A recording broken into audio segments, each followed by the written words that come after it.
Hello everyone, the Sizzle season's been out for a bit, and wow, I have had a lot of mixed opinions on it leading up to this point. So today I want to get my final thoughts on everything and rate if this really was a good season or not. I think these are the best designed kits of the entire update cycle. Not that they have the best ones overall, but they feel the most fun and well thought out. There's definitely some duds, don't get me wrong. Sprinkler repeating on Tetra is really dumb, on S-Blast it's not great, and there's a few other things synergy-wise that aren't amazing, and none of the kits as a whole are insanely strong, but none of them are insanely weak either. And honestly, I've had a lot of time just going and trying all of them out compared to the previous seasons. It's a great reminder of just how amazing just adding a few more kits are for the game. Which ties into my criticism here.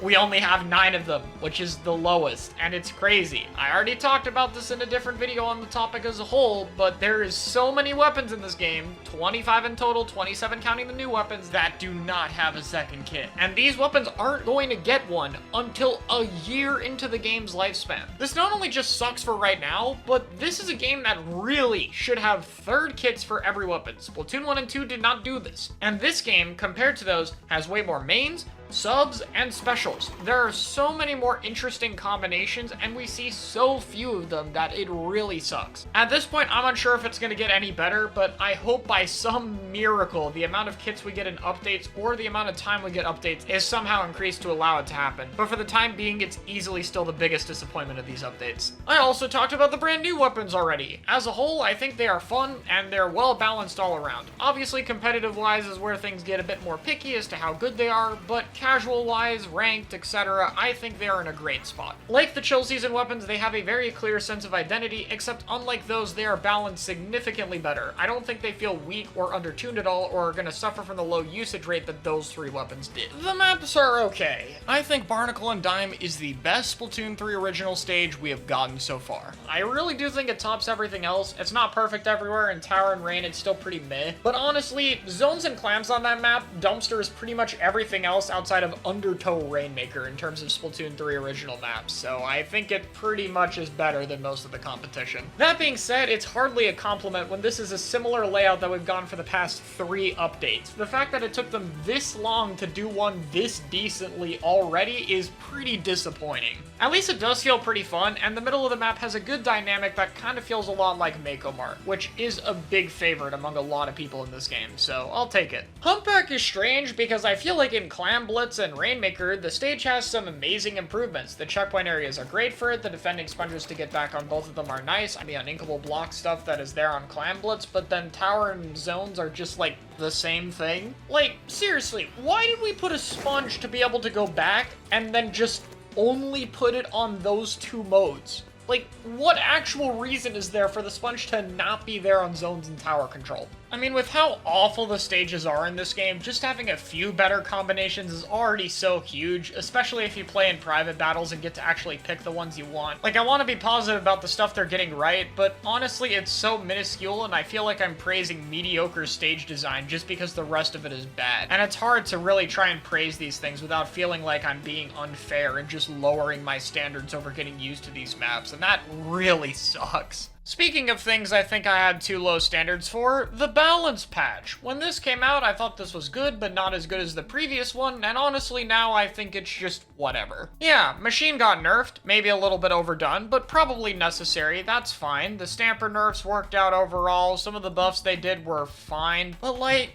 Splash is still 200p, and Ballpoint is only 200p. That's not a real nerf. That's a revert of an unnecessary buff you did 2 patches ago. That's not even the most disappointing thing of the patch. By now I'm used to seeing double splash at this point, but where are the buffs? How do you have specials in the spot they're in, like Reef Slider or Ink Vacuum, and not do anything to them? How do you have main weapons in the game like Snipewriter and are so afraid to buff them? And this hurts especially more because in Salmon Run, some of these weapons got insane buffs. Snipewriter legit went from a weapon that was completely unfun to use to something that actually had a real niche in Salmon Run. And I get it's easier there when you're fighting against AIs and not people, but they are so hesitant to buff anything in this game. There are so many underpowered main weapons, sub-weapons, and special weapons, and we're not even trying at this point. Why? That's so early into the game's life. I've thought a lot about it, and yeah, I'm still really happy we're not over-nerfing stuff. God's sakes, if we're gonna go with that approach, we better be buffing the stuff that really needs it, and most of the stuff has needed it for years, so it's just sad at this point. 3.1 really tried with a lot of its buffs. Even that one didn't do as much as I would like to see, but it felt like it put in a real effort, while this update felt like,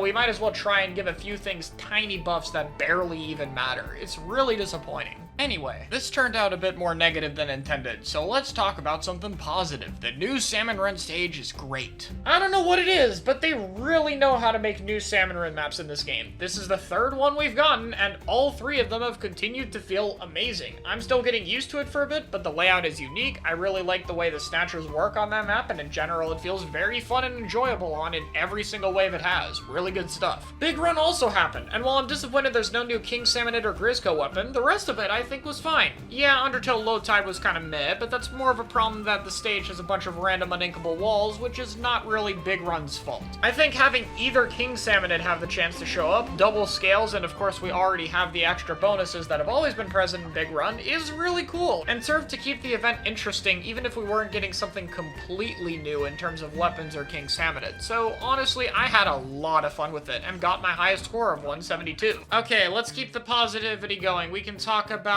Oh no, it's event mode. Guys, I have to be honest. Again, I don't like to keep this negative tone too much, but this mode was such a fumble. We have 4 challenges scheduled right now. One of them is just the new stages on Turf War with abilities off, 2 of which are actually interesting, being the too many Trizukas, different from Infinite, so I think it's fine, and random weapons, which I think is going to be really interesting to see how that'll play out, and I'm very excited for it. And then the 4th one is nothing. You're just trying to get a high power. Look, I get it. Yeah, this was an event thing we did in Splatoon 2, where there'd be a league rotation where you try to get the highest power, but the reason it doesn't fit here is because event mode barely happens. There's like 4 or 5 of these in an entire month, and each of these events only happen for 6 hours in total. So when one of these events is basically nothing, it turns from, oh, okay, this is just something we had in Splatoon 2 to, oh, this is taking 1 of 5 event slots that are incredibly hard to play in a single month. If we're going to keep event mode as restricted and limited in terms of how you can play it and its themes, stuff like the first one we got and that one need to be moved into just Anarchy open events. Realistically though, all of these problems are because 1, we tried to split League mode into 2 modes, and 2, we have unnecessary time restrictions. And I've seen complaints about it everywhere, from competitive and casual side of things. It just sucks because the concept for this mode is awesome. Too Many Trizukas was really fun, and there's even more events that I'm sure are going to be incredibly interesting to play, but they're so goddamn rare. When we already have extra work, big runs, Splatfests, and potential other events in the future, do we really need another set of limited time things? I think it's just too much. If you're someone who enjoys some of the more lackluster challenges or don't have a difficulty meeting the times, then I hope you enjoy it. But for me, it's really difficult to even play in these, and that just sucks. New music and catalog. They're really good. I love the new lobby music. I really like the new battle music. I know some people don't, but I like it, and the catalog is nice. I really like the console items. They sound like something really cool to put in my locker. The gear in the catalog is also nice. It's too bad it's almost all of the gear we got. Chill Season added 75, Fresh Season added 157, and this season added 25 pieces of gear, 5 of which are returning pieces already in previous games. Every time there's a positive thing, it's hit by something unusually negative that I just have to look at and go, okay, but why is this like this? And you know what? That's the whole season for me. I feel like I'm constantly jumping between extreme positives and extreme negatives. Some stuff like the kit design as a whole and the new Salmon Run stage and music just feels so good and things we've needed for a while, and then I look at the lack of content, mediocre balance patches, poor gear, and event mode being completely fumbled, and it's just such a mixed bag. I think it's better than Chill Season, but I don't think that's really the highest compliment. I was hoping that these would step up, and after Fresh Season, I thought they would. As a player, I'm still really enjoying the update, don't get me wrong. New content is still awesome, and I'm glad the effort is there, but the execution on so many things being so off is something I can't help but feel disappointed with personally. But hey, that's just my opinion. Let me know your guys' thoughts on the update in the comments below, and I'll see you all next time.